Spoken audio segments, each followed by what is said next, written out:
ఓం సత్యం ఓం ఓం సత్యం ఓం కమాన్ Indian కమాన్ సాబల్ మళ్ళీ ఓం సత్యం ఓం. నా నిజ జీవితంలో నేను ఎక్కడికైతే వెళ్ళాను, ఎవరెవరితో మాట్లాడాను, ఏమేమి పనులు చేశాను ఏంటి ఆ మాటలు మా కుటుంబం మాటలు కలిపి కదా అక్కడ. ఆ తర్వాత ఈ హిందుస్థాన్ మాటలు, తర్వాత స్వర్గంలో ఉన్న మాటలు, ఈ 3 మాటలు అన్నమాట మనం కలిపి తీసుకుని వెళ్తున్నాం. అంటే పనులు చేద్దాం, మాట్లాడదాం, ప్రేమిస్తాం. ఈ 3 మాటలతో పనులు మాటలు ఏంటి ప్రేమలు, ఈ 3లోతే మనకి ఈ సంఘర్షణ సంవాదం మంత్రంగా మాటలు జరుగుతున్నాయి కదండి. అయితే మనం ఎనీవే మనం మనిషితో మాట్లాడుతూ ఉండాలి. మన శత్రువులు ఎవరు లేరండి. మన శత్రువు మన మనసే మనకి శత్రువు. మనం వెలగ చేసుకుంటే మనకి ఆ దేవుడు తీర్పిస్తాడు. నీలోతో ఉన్నాడు దేవుడు. ఏమండి, నువ్వు గ్రహించాలి, గమనించాలి, ఆలోచించాలి. ఏమండి, ఆ 3 మాటలు అక్కడే శాంతి సేవ అనే రూప దర్శనం వస్తుందండి. అవునా కదండి. మనం ప్రయాణం చేయాలి. ఏంటి ప్రయాణం,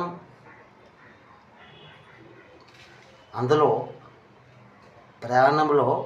ప్రతి ప్రయాణంలో మనము ఆ ప్రయాణాన్ని ఎటువైపు ప్రయాణం చేస్తున్నామో మనము గ్రహించాలి. అది మంచిగా చెడా. ఏంటి ప్రతి మాటని నీ మనసులో నీతో ఎన్నిటం మాట్లాడుతూ ఉండాలి.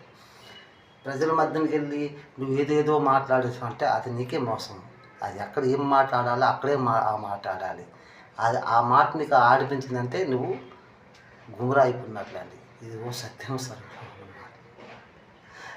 కమాల్ మాటలండి. నా నిజ జీవితంలో నేను చేసిన, అంటే నేనే పెద్ద కష్టాలు పడానని కాదండి.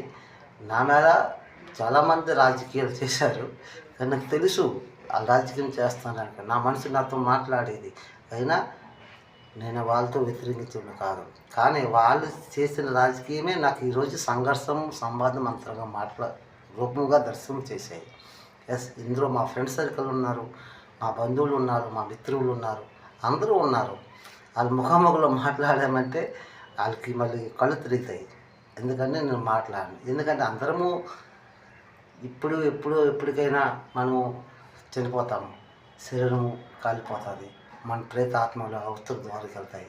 ఆ ముఖాముఖిలో అక్కడ మాటలు జరుగుతాయి కదండి. అప్పుడు మాట్లాడుకుంటాం కదండి. మన శరీరం ఉన్నంతకాలము వాళ్ళతో మనం మాట్లాడలేము. ఎందుకంటే మనకి చంపేస్తాం, కుట్టేస్తాం, తిట్టేస్తాం, అల్లడం జరుగుతాయి. అది సత్యం సర్వలో ఉన్నమాట.